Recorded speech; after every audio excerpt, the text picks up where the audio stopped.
cubriendo el mundo entero. Las aproximadamente 200 naciones que hay en el mundo entero están debatiendo en el siglo XX acerca de la moral que se debe de abrazar o que se debe de tener en cualquier sociedad. Se está debatiendo la economía, los sistemas de gobierno, las religiones, las filosofías, el materialismo, evolucionismo, y toda esta gama de filosofías y problemas en las que la humanidad se encuentra sumergida, pero el más peligroso de todos es precisamente la moral. Porque aunque estamos al borde de una tercera guerra mundial, y la Biblia, este libro que tengo en mis manos en esta mañana, que se escribió hace 2500 años por los profetas hebreos, claramente nos describen el curso a donde la historia se iba a dirigir y a donde iba a terminar la humanidad. Entonces, qué interesante es que podamos en esta mañana escuchar este libro, y como lo he dicho en todos mis debates y en foros, en la Facultad de Economía, de Filosofía, de Ciencias Políticas en Estados Unidos, aquí en Sudamérica, he retado a los estudiantes y a los maestros a que me digan si conocen un libro más grande que la Biblia. Si tú conoces un libro que pueda compararse con las evidencias proféticas, arqueológicas, genéticas, políticas, históricas, literarias, físicas, químicas, que se encuentran en este libro maravilloso. Pero más que cualquier cosa, el desafío sigue lanzándose para que nos contesten qué religión o qué sistema de pensamiento nos puede decir el origen del ser humano y del universo. Más que especulaciones, hipótesis y filosofías. ¿Qué venimos de los changos? Que el universo brotó de una explosión, Big Bang, etcétera, etcétera. Bueno, si así fue, ¿quién produjo la explosión, señor ateo? Entonces, nos damos cuenta que al examinar cuidadosamente todos los temas de pensamiento, encontramos una ilógica y una irracionalidad que raya en la locura. Y que es increíble que estemos en el siglo XXI y que nadie pueda decir verdaderamente que otro libro nos da un código de moral como la Biblia.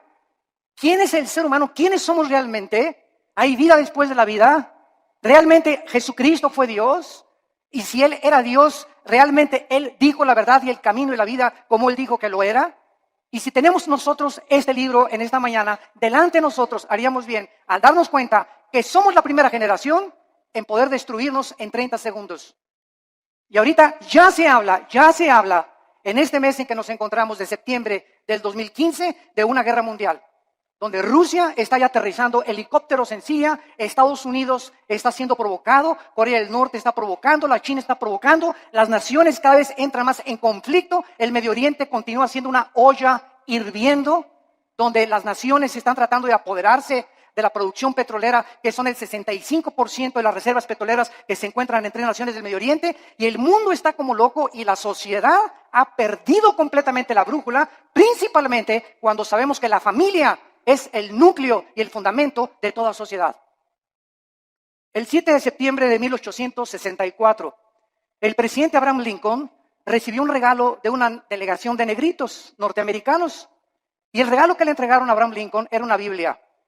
Él les contestó a esta delegación que él desde que tenía 10 años se quitaba los zapatos para caminar más de 1 kilómetro a la escuela para no gastárselos, y que su madre desde los 10 años, antes de que se fuera a la escuela, lo hacía que memorizara 1 o 2 versículos de la Biblia. Y entonces el presidente Lincoln, al recibirla, hizo esta declaración: este libro, la Biblia, es el más grande regalo de Dios a la humanidad, porque todo lo que el buen Salvador le dio al mundo se encuentra contenido en este libro. La Biblia, no cabe duda que ha sido dada a la humanidad como el código más grande de conducta y de moral jamás conocido. Ni los códigos de Hammurabi, ni el budismo, ni el islam, ni el hinduismo contienen las leyes morales, las leyes civiles. ¿Quiénes somos? ¿Qué es el matrimonio? ¿Cómo debemos formar una familia? ¿Cómo debes de gobernar un negocio? Antes del derecho romano, la Biblia establecía claramente cómo debería ser el gobierno civil de las naciones. Y es impresionante el cúmulo de sabiduría que encontramos en estos 66 libros condensados que forman las Sagradas Escrituras. Si la Biblia no hubiera sido escrita, jamás hubiéramos conocido el código de moral más sublime que tiene la raza humana. Es imposible que los seres humanos hayamos inventado los 10 mandamientos. Es imposible que nosotros que amamos el pecado, que podamos inventar nuestras propias leyes donde estamos nosotros restringiendo los apetitos naturales del corazón egoísta del ser humano. Pero es muy triste que después de que nosotros sepamos que la Biblia es el código de moral más grande para la civilización occidental. En estos tiempos sus enseñanzas, su moral, están cada día siendo más despreciadas y desvalorizadas.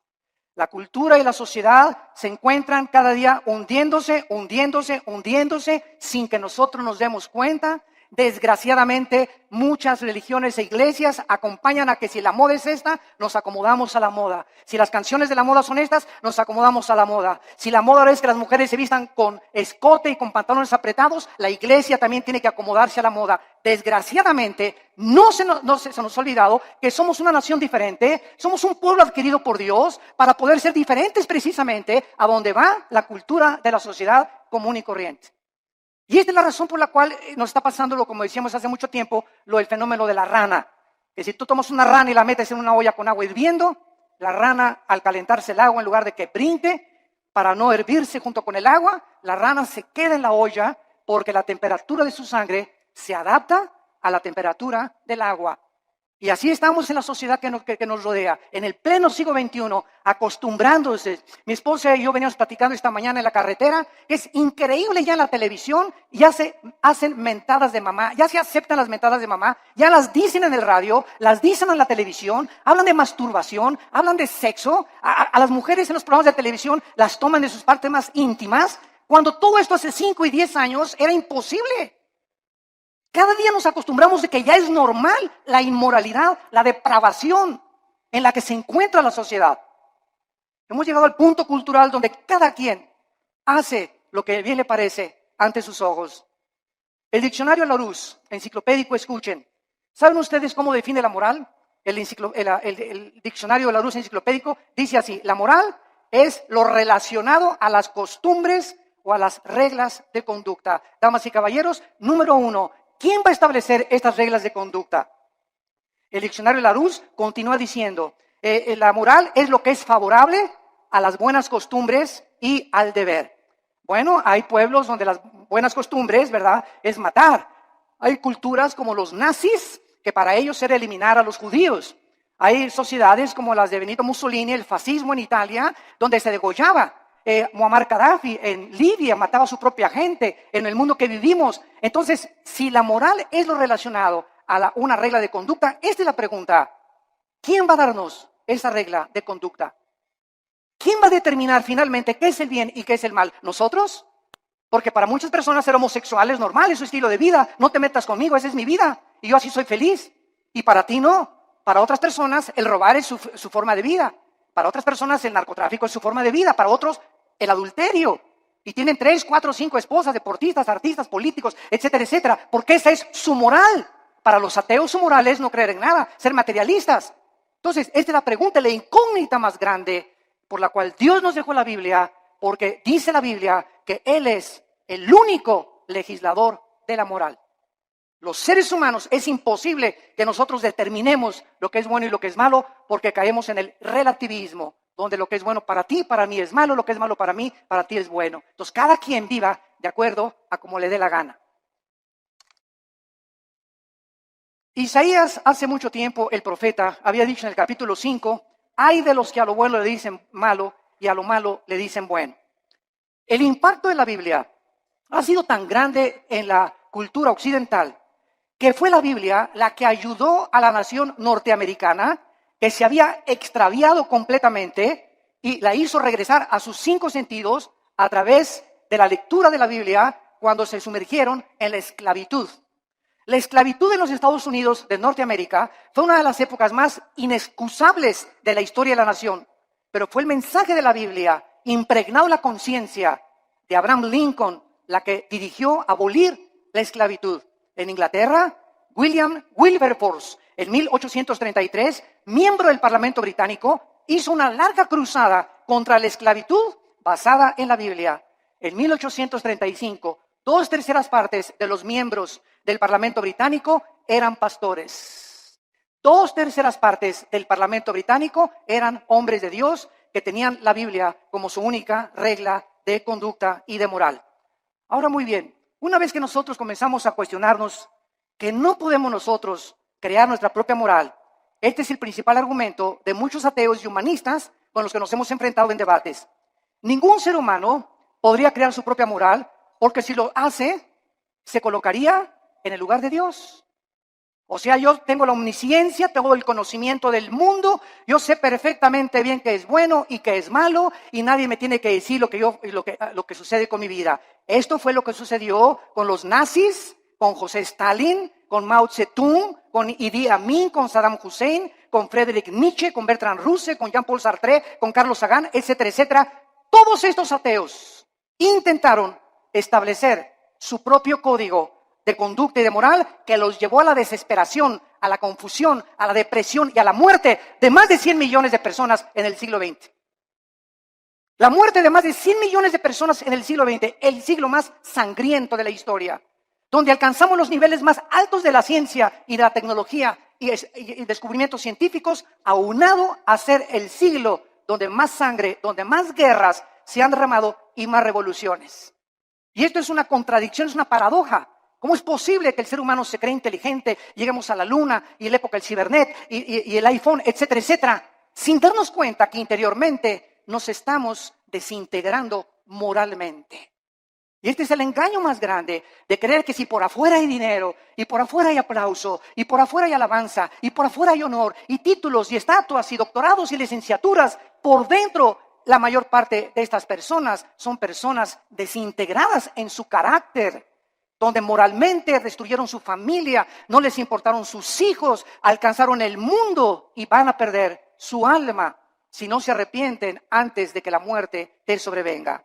Cuando los nazis sobrevivientes de la Segunda Guerra Mundial, en el famoso juicio de Nuremberg, en 1947-48, en Berlín, Alemania, fueron juzgados, alegaron que ellos habían cometido genocidio porque estos 6 millones de personas que habían matado, ellos no le llamaban matar ni asesinar, le llamaban eliminar por causa del partido. Ellos nunca le robaron a nadie porque ellos le cambiaron la palabra robar, ellos expropiaron solamente. Entonces nos damos cuenta cómo podemos barnizar lo que la Biblia llama pecado. Matar es matar y robar es robar. Entonces la gente, para justificar sus acciones inmorales, tiene forzosamente que cambiar la definición de muchos términos que se encuentran en la Biblia. El famoso escritor anticristiano Bertrand Russell escribió un libro llamado ¿Por qué no soy cristiano? Pero no dijo las causas de por qué no era cristiano, por la cantidad de mujeres que tenía. El ateo alemán Nietzsche, Friedrich Nietzsche, escribió Dios está muerto. ¿Por qué? A Nietzsche no le convenía que Dios existiera, ni que hubiera un ser sobrenatural que le dictara reglas de moral y de conducta porque era homosexual. Y acabó loco en un hospital psiquiátrico. El escritor francés Jean-Paul Sartre, el padre del existencialismo, en la época de los 60 del siglo XX, escribió 2 libros famosos, La náusea y El muro, donde relata la desesperación Sartre de vivir sin ningún propósito ni significado en la vida.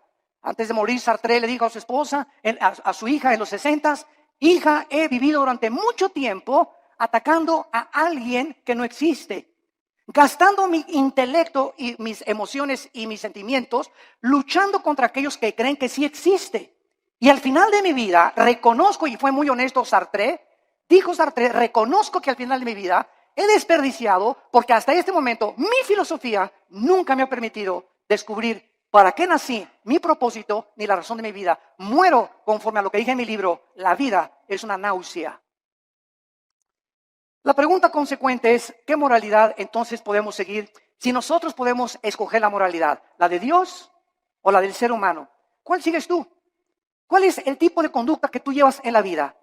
El famoso presidente de la Universidad de Yale en Estados Unidos, en una reunión cuando comenzó el curso de la universidad, les dijo las siguientes palabras. En el primer día de clases, Dios no existe, por lo cual cada uno de ustedes puede escoger su propio estilo de vida y su código de conducta y de moral. Un alumno inmediatamente se paró y le replicó y le dijo, ¿cuál moral? ¿La de usted, la de Hitler o la de Nietzsche? El materialismo es la filosofía que enseña que no existe nada más que la materia. En otras palabras, nada tiene significado. Todo carece de propósito, como decía Carlos Sagan, el ateo astrónomo. No nos diferenciamos de los animales en nada. No existe ningún código de conducta ni de moral absoluta. Todo es relativo. Es muy triste que al sacar a Dios de nuestras ecuaciones se haya podido llegar precisamente a estas conclusiones absolutamente irracionales. Ahora nosotros podemos ver otra opinión de un hombre muy famoso francés llamado Pierre Cabanis, que en 1808 dijo lo siguiente. Él era un fisiólogo francés. Escuchen lo que dijo esta persona que tuvo los premios más grandes del siglo XIX en investigación científica. Él dijo lo siguiente en su libro: las secreciones cerebrales hacen los pensamientos, así como el hígado produce el líquido biliar. De acuerdo a esta manera de pensar, si creemos lo que esta persona dijo, entonces las secreciones biliares no pueden ser controladas por el hombre, así como tampoco podemos controlar nuestros pensamientos, porque todos son secreciones químicas. Tratemos de racionalizar esto, por el amor de Dios, por 30 segundos. Si el ser humano es el resultado de un accidente biológico que surgió por accidente de reacciones químicas y fuerzas impersonales, entonces sería imposible hacer una distinción, lógicamente, entre el bien y entre el mal. Por lo tanto, todo lo que pensamos son reacciones químicas de calcio, fosfato, azúcares que operan en nuestro cerebro. Tal vez los asesinos van a concluir que tienen demasiada violencia porque tienen mucho azúcar en el cerebro. Estas son las conclusiones de fisiólogos, de ateos, de científicos, de personas que profesando ser sabios, dice Romanos 1, 21 y 22, se convierten en necios. Quieren trascender el mundo empírico. Quieren creer que ellos pueden conocer todo el universo y el 100% de los pensamientos y los caminos del creador del universo, el legislador y el sustentador que envió a Cristo a morir por nosotros en una cruz hace 2000 años. Y esta soberbia, porque la Biblia dice que fue soberbia lo que hizo precisamente que cayera Lucifer, el querubín que inició la rebelión cósmica contra Dios, la soberbia. Y esta soberbia fue contagiada al ser humano. Y el ser humano, chinche con cerebro renacuajo que tenemos, ni de cacahuate llegamos, como decía Alberto Einstein. Tenemos un 6% máximo de desarrollo intelectual, un 5 o 6%. Tal vez Einstein tenía un 7 o un 8%. Estamos a 92% en contra de lo que nos falta saber. Por eso cuando un ateo me dice que no cree en Dios, le digo: usted es la persona más irracional que existe. Porque al decir que usted es ateo, me está usted diciendo que usted conoce el 100% del universo, que tiene el 100% del conocimiento, y entonces concluye en su bitácora: después de todo lo que he investigado y el conocimiento absoluto que tengo, no hay Dios. Esto es anticientífico, señores ateos, señores materialistas, señores evolucionistas, personas que abrazan filosofías sin pensar un poquito porque no les conviene creer en Dios. El 90% de las personas que rechazan a Dios, escuchen, nunca es por falta de evidencias. Las evidencias las encontramos abrumadoramente en la naturaleza, en el ADN que tenemos, en la estructura del cuerpo, en las evidencias de la Biblia, en la resurrección del Hijo de Dios que cambió la historia y conquistó el Imperio Romano. Las evidencias abundan. El problema de las personas que rechazan a Dios y sus leyes es que no les conviene que ese Dios que nos ha dejado un código de moral se sometan a estas leyes divinas. No les conviene porque ellos quieren seguir viviendo de una forma inmoral y depravada. Dios es el único que nos puede dar un código de moral y de conducta. Dice en Isaías 33, 22. Porque Jehová es nuestro juez, Jehová es nuestro legislador, Jehová es nuestro rey, él mismo nos salvará.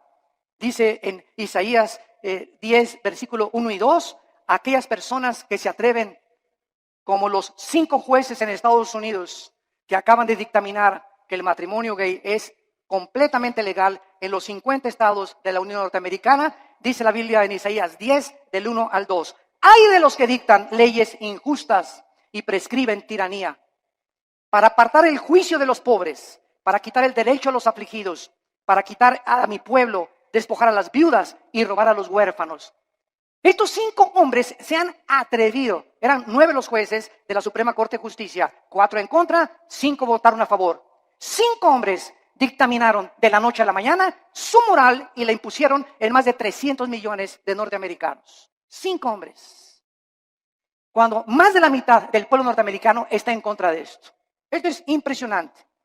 Dios no solamente nos dejó un código moral y conducta, sino que también nos proveyó a su Hijo Jesucristo, para que Él bajara del mundo y pudiera confundir la sabiduría de los sabios, el entendimiento de los entendidos, Y para que Jesucristo nos enseñará que si nosotros queremos comenzar a entender a Dios, a comprender quiénes somos, mi razón y propósito por el cual vivo, que no es hacer dinero, ni llegar a ser presidente de la República, ni ser presidente o CEO, Chief Executive Officer de la más grande empresa norteamericana, ni tener miles de compañías de bienes raíces, todas estas cosas, ¿verdad? Y todos estos hombres, o sea, el deportista más destacado con el Balón de Oro, o la cantante más prodigiosa, todas estas cosas que los seres humanos han alcanzado al estar ahí arriba, en la cima, en el éxito, descubren lo que la Biblia nos muestra, que siguen vacíos. Puedes tener 10 mujeres, te pueden dar 5 doctorados, puedes llegar a ser presidente de la República, y cuando te bajes del trono, ¿qué? ¿Ahora qué? ¿Ahora qué sigue? Como este competidor ahorita en Estados Unidos, ¿verdad? Que es un multibillonario, que tiene más dinero que cualquier otra persona tal vez en el mundo. Pero yo no quiero mi dinero, estoy cansado, estoy aburrido, estoy vacío. Me tengo que involucrar en algo. Ahora quiero que mi ego sea satisfecho y quiero postularme como presidente de la República. ¿Por qué lo hace? Cualquier persona lo diría. Oye, yo con eso me retiro, me voy a las Islas Vírgenes, me voy a Cancún, me voy a la Riviera Maya, me voy a viajar, pero nos damos cuenta que nacimos con un vacío que solo Dios lo puede llenar. Y puedes tener el dinero del mundo, la posición que tú quieras, mientras no tengas a Dios en tu vida, en la persona de Jesucristo, seguirás de una botella a la otra, de una mujer a la otra, de una filosofía a la otra, buscando siempre y sin encontrar, vagando en el mundo como un vagabundo en un desierto, como un nómada en el desierto, porque nada más Dios nos puede dar el sentido para que nosotros podamos seguir viviendo. Como dijo el gran teólogo Agustín de Hipona, oh Dios, tú nos hiciste a tu imagen y semejanza, y fuera de ti mi alma no tiene descanso. Solo en Dios podemos nosotros descansar completamente. Vemos nosotros que el cambio más trascendental del siglo XXI se llevó a cabo este año. El cambio más trascendental que han sufrido los derechos humanos tuvo lugar cuando la Suprema Corte de Justicia de Estados Unidos dio su apoyo para que los hombres se casaran con los hombres y las mujeres con las mujeres el 26 de junio del año 2015 en que nos encontramos. Además de esta legislación, el presidente Obama dio su total de consentimiento y además pintó la Casa Blanca con los colores del arco iris. El arco iris es el símbolo de Dios que Dios le dio a Noé. En Apocalipsis 4 aparece el arco iris. Y ahora la depravación moral del ser humano comienza a tomar las cosas sagradas de Dios y apropiárselas a ellos para levantarlas como un signo para justificar su inmoralidad. Hasta este momento había 37 estados de la Unión Norteamericana que ya habían legalizado los matrimonios del mismo sexo. Los medios de comunicación comenzaron a difundir a través de revistas, YouTube, Internet, películas, videos, televisión, Internet, imágenes de hombres besándose entre ellos, agarrados de la mano, películas para que infiltren los matrimonios y las familias de millones de personas para que los niños crezcan creyendo que es normal. Se han repartido en Estados Unidos, en las primarias y en algunas naciones de Europa y de Sudamérica, revistas en primaria donde se les enseña que es otro estilo de vida. Y que si un niño reconoce a los 5 o 10 años que es homosexual, lo dejen entrar al baño de las niñas. ¿Por qué? Porque ese niño no es niño, es niña. Aunque se baje los chones y el espejo le diga que es niño, algo en su cerebro le dice, no, soy niño, soy niña. Y con esa actitud completamente de desorden mental, que la Asociación de Psiquiatría Norteamericana calificó como una abominación y como un desorden mental, ahora le cambiaron la definición y el homosexualismo ya no es un problema mental, simplemente es una de las múltiples enfermedades que el ser humano padece. No cabe duda que la mayoría de los gobiernos del mundo no han podido comprender, damas y caballeros, el matrimonio es la institución más santa, más sagrada que existe en la historia del ser humano. El matrimonio y la familia es el fundamento de la sociedad. Y cuando el matrimonio y la familia son atacadas, como están siendo atacados, donde se está redefiniendo lo que es el matrimonio, es el síntoma más grande de descomposición social que cualquier sociedad puede experimentar. Es el síntoma más grande de descomposición social. Ya es impresionante a lo que se puede llegar. Quiero leerles a ustedes que esto es el principio de algo peor que viene. Abróchense los cinturones. Nosotros encontramos que no solamente esto es algo que está completamente perturbando la filosofía, la moral, la psiquiatría y todas las demás cosas, sino que también estamos descubriendo que en todas estas cosas que se descubren, los derechos homosexuales están abriendo la puerta para los derechos de la pedofilia. Escuchen esto, la Corte Suprema de Estados Unidos, los 5 jueces que votaron para legalizar el matrimonio gay, son los mismos jueces que están abogando y argumentando legalizar a los pederastas. Argumentando que están sufriendo discriminación. Usando la misma táctica de los activistas de los derechos gays, los pedófilos han comenzado ahora a buscar el mismo estatus, argumentando, escuchen esto, que su deseo por los niños es una orientación sexual diferente que los heterosexuales y los homosexuales. A uno le gusta una mujer y un hombre, a otro le gusta hombre con hombre. Bueno, aquí hay 2 tipos de sexualidad. Ahora nosotros somos la tercera categoría, dicen los pedófilos y los pederastas. A nosotros nos gustan los niños. Y es otra orientación sexual. Esto es increíble. Pero no nos damos cuenta que un pecado da pie a otro pecado. Y el pecado siempre, siempre crecerá como una bola de nieve que dejas caer en una montaña, mientras la bola de nieve va llegando al final, mientras más velocidad adquiere, más grande se hace la bola de nieve. Y así es el pecado en tu vida, en la familia y en nuestra sociedad. Las cosas que permitimos ahorita se están convirtiendo en Frankenstein. Estamos haciendo monstruos que nos están devorando y no nos damos cuenta. Y nadie se levanta a luchar por estos derechos. Se aceptan ya como algo normal y se aplaude por todos lados. Y la corriente nos está llevando a todos sin darnos cuenta que ahí vamos arrastrados por este tsunami de depravación.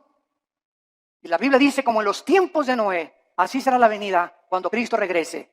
Estaban comiendo y bebiendo y todo, o sea, haciendo todo lo que la sociedad y la moda decía. Y no entendieron. Y el diluvio se los llevó a todos. Así será la venida cuando Cristo venga. El mundo se encontrará en la corriente donde se están hundiendo y arrastrando, perdiendo su integridad, perdiendo completamente su identidad de seres humanos, bajándonos a niveles más bajos que los mismos animales, justificando con tonterías y estupideces lo que es pecado delante de Dios para poder vivir una vida como nos dé a cada uno de nosotros la gana. Los psiquiatras en Estados Unidos están comenzando a redefinir, escuchen esto, la pedofilia de la misma manera que la homosexualidad fue redefinida en este año. La homosexualidad era considerada hace algunos años un problema o un desajuste mental muy grave de la personalidad humana, pero en 1973 la Asociación de Psiquiatría Norteamericana la descalificó como un problema mental. Ahora, la misma Asociación Psiquiátrica Americana ha convocado un simposio, escuchen esto, para proponer darle a la pedofilia una nueva definición en el Manual de Diagnósticos y Estadísticas de Desórdenes Mentales. Argumentaron en este reporte, en este simposio, que el potencial, escuchen, negativo del sexo de los adultos había sido sobreestimado y que la mayoría de los hombres no reportan, manifiestan efectos sexuales negativos de sus abusos sexuales en la infancia. O sea, en otras palabras, un niño que es abusado y es violado no tiene ningún problema, ni ningún desorden emocional ni psíquico cuando sea un adolescente. Bueno, nos hemos vuelto locos. Nos hemos vuelto locos, señores psiquiatras y psicólogos que están, ustedes que son expertos en querer conocer el estado del ser humano, el por qué la conducta del ser humano, por qué nos conducimos como nos conducimos. Ustedes han perdido también la brújula, donde ya no sabe nadie qué es el bien y qué es el mal, hasta la pedofilia van a legalizar. En el año 2013, la congresista demócrata o senadora Jackie Speier propuso que se legislara una ley prohibiendo dar consejo a una persona para que no cambiara su orientación sexual. Esta propuesta define la pedofilia como una orientación sexual que debe tener los mismos derechos de los homosexuales. ¿Cuál es la conclusión, damas y caballeros? Que muy pronto la pedofilia, la pederastia, se convertirá en la próxima revolución de los derechos para los pederastas. Nuestras leyes ya no están basadas en un código judeo-cristiano, sino en la nueva moral. En una sociedad que está aceptando el adulterio, la fornicación, la masturbación, la homosexualidad, el exhibicionismo, el voyerismo, la bisexualidad, el sadomasoquismo y ahora quieren legalizar la pederastia. ¿Y la sociedad dónde se encuentra? Los malos triunfan cuando los buenos no hacen nada. Es el tiempo de levantar nuestra voz. Es el tiempo de recobrar nuestros valores en nuestra patria querida que es México. Luchemos por lo menos por nuestra propia patria.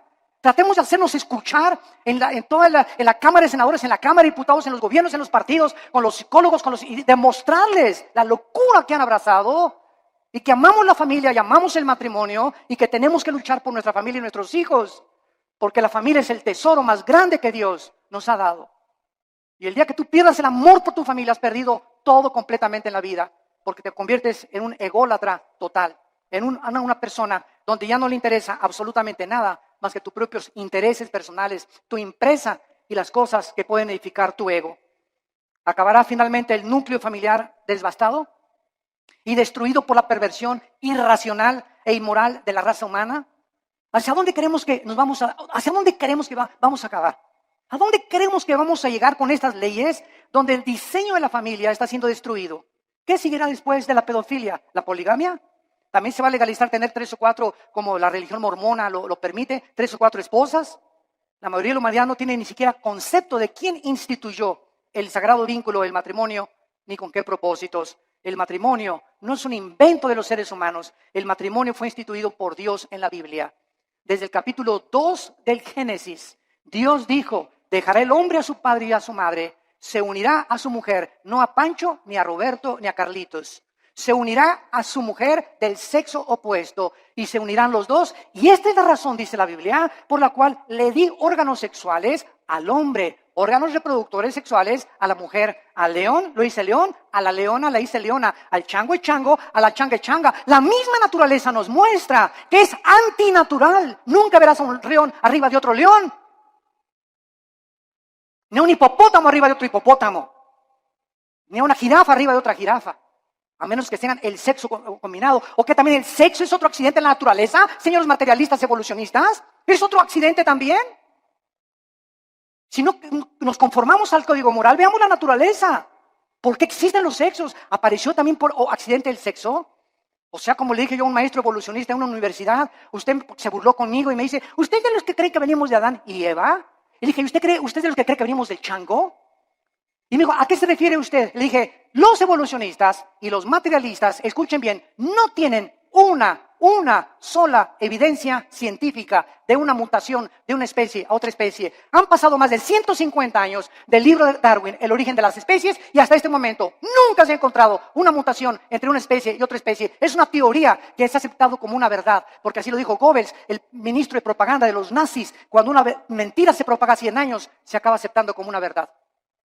Y ahorita las universidades, van ustedes al Museo de Historia de México, a cualquier museo en el mundo, y encontramos que se describe que venimos de los animales, que de un dinosaurio nos convertimos hombres, o de un pez se convirtió en una jirafa, o un hipopótamo se convirtió en un chango o en una cabra. Esto es al mismo tiempo los mismos aminoácidos, la misma biología, la misma genética, la misma ciencia nos muestra que es anticientífico.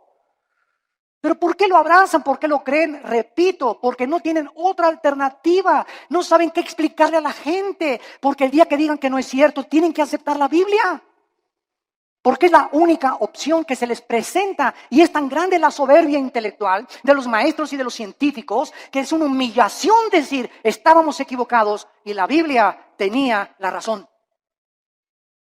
Esta es la verdadera razón que se encuentra en el corazón tan corrupto del ser humano. La familia es el tesoro más grande que la Biblia nos pueda mencionar. Y encontramos en el libro de Levítico, claramente en el Antiguo Testamento, lo que Dios piensa acerca de la homosexualidad. Dice la Biblia en el versículo 19, vean ustedes las leyes morales de Dios dadas, damas y caballeros, hace más de 2500 años. Vean ustedes estas leyes que los seres humanos no pudimos haber inventado. Dice Levítico capítulo 18, versículo 19. No llegarás a la mujer para descubrir su desnudez mientras esté en su impureza menstrual. Antes que se descubriera la circulación de la sangre, la Biblia, cientos de siglos de anticipación, prohibía que el hombre abuse o tenga relaciones sexuales durante la menstruación con su mujer. Y más tarde ya se explica a los científicos por qué. Estos son leyes de hace cientos de siglos. Versículo 20, no tendrás acto carnal con la mujer de tu prójimo, contaminándote con ella. Versículo 22, no te echarás con varón como con mujer. Es abominación, dice Jehová de los ejércitos. Es abominación que que un hombre se acueste con un hombre y una mujer con una mujer, porque han roto las leyes de la naturaleza. Están yendo en contra de la naturaleza, de la natura. Y cuando vamos en contra de la naturaleza, como el ser humano ha ido en los últimos años y siglos, nos damos cuenta que ahora es la naturaleza la que se vuelve enemiga de nosotros. ¿Y por qué hay tantos tsunamis y el fenómeno del niño, deshielos en el Ártico, contaminación de los mares, de los alimentos, del aire, problemas de incendios, problemas de terremotos? ¿Por qué? ¿Y Dios dónde está Dios? Dios está sentado en su trono y desde su trono nos dice, el pecado de ustedes ha hecho que la naturaleza se vuelva su enemiga. Y es lo que no nos damos cuenta, que la vida moral del ser humano está íntimamente relacionada en la Biblia con la naturaleza. En el momento en que Adán y Eva pecaron, las flores nacieron las espinas. Los animales comenzaron a producir veneno. Los leones comenzaron a rugir y se volvió la ley de la selva. Antes no era así, pero aunada el pecado con la naturaleza, nos muestra la Biblia la íntima relación que existe. Y somos nosotros a los que hemos llegado y los que hemos producido lo que está sucediendo en el mundo entero. En el capítulo 24 de Isaías, Dios nos muestra y nos advierte con estas palabras tan solemnes y lo que dice hace 2700 años. Escuchen esto. Estoy leyendo, señores historiadores que nos visitan o sociólogos, estoy leyendo un libro que fue escrito hace 2700 años, o sea, 700 años antes que Jesucristo por el profeta Isaías. Este libro que fue escrito 700 años antes de Cristo fue encontrado en las ruinas de Qumran en 1946 al 48. Se encontraron los papiros ahí en un grupo de beduinos que los descubrieron y de repente descubrieron que era el libro de Isaías con otros libros de la Biblia. Y si tú vas a Jerusalén, al Museo de Historia o del Holocausto, vas a encontrar que pusieron el libro de Isaías todo alrededor de un cristal para que veas que hace 2700 años el libro que tenemos en la Biblia es exactamente lo que ese pergamino dijo, comprobado por los arqueólogos y los antropólogos y los investigadores, que es realmente genuino. La historia, la arqueología, la historia, la geografía nos da testimonio que todo lo que la Biblia dice es verdad, respaldado por la ciencia misma. Y dice Isaías capítulo 24, has escrito hace 2700 años, la tierra, versículo 3, será completamente vaciada, completamente saqueada, porque Jehová ha pronunciado esta palabra. Se destruyó, cayó la tierra, enfermó, cayó el mundo, enfermaron los altos pueblos de la tierra. Otra vez, hace 2700 años, se profetiza que una enfermedad terrible iba a contaminar a los habitantes de este mundo. Versículo 5, y la tierra se contaminó, escuchen, bajo sus moradores, porque traspasaron las leyes, falsearon el derecho, quebrantaron el pacto sempiterno. En otras palabras, el Dios de la Biblia es un libro, es un Dios moral. Él es el legislador de la moral. Él es el que nos dice lo que es bueno y lo que es malo ante sus ojos, no a los ojos de los ateos, ni evolucionistas, ni materialistas, ni de tu maestro, ni de la doctora Corazón, ni de Walter Mercado, ni de Nostradamus. Es el Dios de la Biblia el que nos dice y nos dicta las leyes. Y Él ha puesto líneas donde nosotros no podemos cruzar. Cruzar esta línea que Dios ha determinado, la Biblia le llama pecado. Y la Biblia dice, cuando tú cruzas esa línea, hijo mío, por ejemplo, no usen, dice la Biblia, el sexo antes de casarse. Y cuando estés casado, cuídate de usar el sexo con nadie más que con tu pareja. Porque si no transgredes las leyes sexuales que establecí. Y si tú transgredes estas leyes sexuales, vas a encontrar amargura, depresión, tristeza, mucha culpa, pesadillas, pensamientos de suicidio, porque has transgredido mis leyes. Tu mente ya no comienza a funcionar normalmente, porque es imposible pensar con lógica y coherencia bajo el pecado. Y el pecado es lo que ha vuelto loca a la humanidad. ¿Por qué está la humanidad como está? ¿Por qué los gobernantes están como están? ¿Por qué los psiquiatras y psicólogos han perdido la brújula? Por el pecado. El pecado del cual el Hijo de Dios, Cristo, pagó por ellos en la cruz. Hemos traspasado las leyes de Dios. Y hacer los matrimonios gays es la ley más grande que hemos transgredido, donde ya decimos el matrimonio no es entre un hombre y una mujer, entre un hombre y una mujer con mujer, hombre con hombre. Y dice a continuación, por esta causa, versículo 6, la maldición consumió la tierra. La maldición consumió la tierra y sus moradores fueron asolados. Por esta causa fueron consumidos los habitantes de la tierra y disminuyeron los hombres. Damas y caballeros, el mundo se encuentra bajo un juicio de Dios muy grande. No se imaginan lo que va a suceder en los próximos meses o en los próximos años. Van a haber cosas que dice el Evangelio de Lucas capítulo 21 y Mateo capítulo 24, que los hombres van a desmayarse de las cosas que van a acontecer. De los mares, dice la Biblia en Lucas 21, que se van a venir sobre las costas. De los terremotos de más de 8 o 9 grados que se van a venir. De la lluvia de meteoros que ya no tardan en azotar la tierra. De este hombre que va a surgir en el Medio Oriente llamado el Anticristo, que gobernará Europa y parte del Medio Oriente. La China se convertirá en enemigo del Anticristo. Vendrá una guerra otra vez internacional. Y ahí en Jerusalén, en la Tercera Guerra Mundial, en el Armagedón, vendrá el Señor Jesucristo con todos nosotros. Porque antes de que todas estas cosas pasen, nosotros nos vamos a casa. No sabemos el día ni la hora. No sabemos el día ni la hora. La persona que se atreva a decir, en esta fecha viene Cristo, es un falso profeta, es una falsa profeta. Nadie puede decir ni especular cuándo. Sabemos las señales de los tiempos, sabemos que nos encontramos en un principio de dolores porque se han conjugado las señales de Mateo 24, Lucas 21, Marcos 13 en la Biblia, pero solo Dios conoce en su soberanía los tiempos y las sazones. Pero de que nos vamos, antes de que el anticristo surja, nos vamos. Adiós mundo cruel, ya nunca te veré. Y en esta mañana, quiero decirte una cosa, en esta mañana tú has venido porque Dios te ama. Porque en su infinita misericordia, de tal manera, te ha amado Dios, que nos dio a su Hijo, Jesucristo, para que en esa cruz abriera sus manos y te dijera en esta mañana, te amo. Mira mi sangre, las espinas en mi cabeza, toda la vida justa que yo viví, lo hice para que esta justicia que tú no tienes, te fuera imputada por gracia y por misericordia. Para que por la gracia y el favor de Dios, inmeritoria, sin que hayamos hecho nada para ganárnosla, tú puedas ser perdonado y aceptado por mi Padre. Y lo único que te pido, dice Dios, es que creas lo que Él hizo en esa cruz, en tu lugar. Que dio su vida por ti, pagó la cuenta pendiente de los pecados que teníamos, porque era larguísima, por lo menos en mi caso, ¿verdad? Yo quería periódicos se hubieran llenado con tantos pecados y la vida tan pecaminosa que yo viví antes de conocer a Cristo. Y además Cristo en esa cruz nos muestra que en el momento que la aceptamos tenemos una salvación que jamás podemos perder. Una salvación que está garantizada y sellada por el Espíritu Santo. Nosotros será imposible que seamos sellados con el 666 o el sello de la bestia, porque ya estamos sellados ante los ojos de Dios. Y nos da Dios la vida eterna y nos dice Dios, espera en Dios. ¿Por qué te abates, oh alma mía?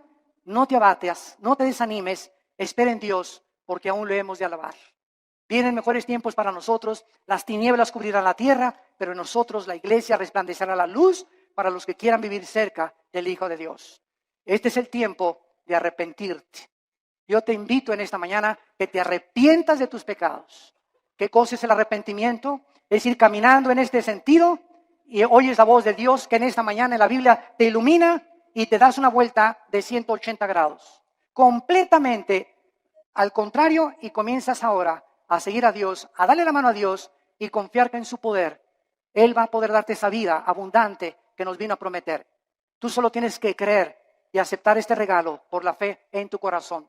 No quisieran muchos de ustedes en esta mañana hacer esto que Dios te manda hacer antes de que sea demasiado tarde en tu vida, antes de que pierdas la brújula más de lo que ya muchos la han perdido y antes de que llegues a endurecerte de tal manera en tu corazón que tal vez la semana que entra, si tú no recibes a Cristo hoy, tal vez la semana que entra será demasiado tarde, porque tu corazón se endurecerá más cuando oíste su voz y no quisiste aceptar su perdón en esa cruz. Les pido por unos instantes a los que gusten que inclinen su cabeza. Y así con tu rostro inclinado. Dios te ama cuando aún en tus pecados Él dio su vida por ti. Mas el herido fue por nuestros pecados, herido por nuestras rebeliones. El castigo de nuestra paz fue sobre Él, y por sus llagas, por esos clavos en las manos y en los pies, por esas espinas en su cabeza, Dios nos dice que nos ama y que Él pagaba una cuenta que todos tenemos pendiente con Él, de pecado, para que nosotros pudiéramos vivir una vida humillada, despojarnos de toda soberbia intelectual y aceptar que hay un Dios de la moral. Él es el único que puede legislar y someternos al código que Él nos ha dejado para que nos vaya bien. Obedecer a Dios es sinónimo de paz, de tranquilidad, de bienestar, de gozo, de alegría, de esperanza, de seguridad. Rechazar los códigos morales de Dios y rechazar lo que Él hizo en la cruz es vivir una vida de autodestrucción, donde cada día te sumergirás más y más sin que te des cuenta en el pecado, y cuando mueras te esperará el infierno, porque es el infierno, la Biblia dice, y Cristo mencionó más veces el infierno que el cielo, que espera a las personas que por el amor de Dios en la cruz lo despreciaron y lo rechazaron y escogieron la eternidad separados de Él. ¿Qué tengo que hacer?, me preguntarás, para que en este momento yo pueda estar tranquilo a la hora de mi muerte y tener la absoluta seguridad de que Dios está conmigo y yo con Él. Arrepiéntete de tus pecados. Reconoce que tu vida ha ofendido las leyes de Dios. Cree que en la cruz Cristo pagó con su sangre por tus pecados y que a los 3 días Dios lo levantó de los muertos, le dio vida, lo resucitó para darnos la esperanza de que vamos a volver a vivir, que vamos de paso por esta vida, que esta vida no lo es todo, nos espera la eternidad en el cielo o en el infierno. Señor Jesús, te pido que entres a mi corazón, te recibo como mi Señor y mi Salvador. Lávame con tu sangre, dame el poder del Espíritu Santo de vivir para ti y te doy las gracias por tan grande amor. Amén.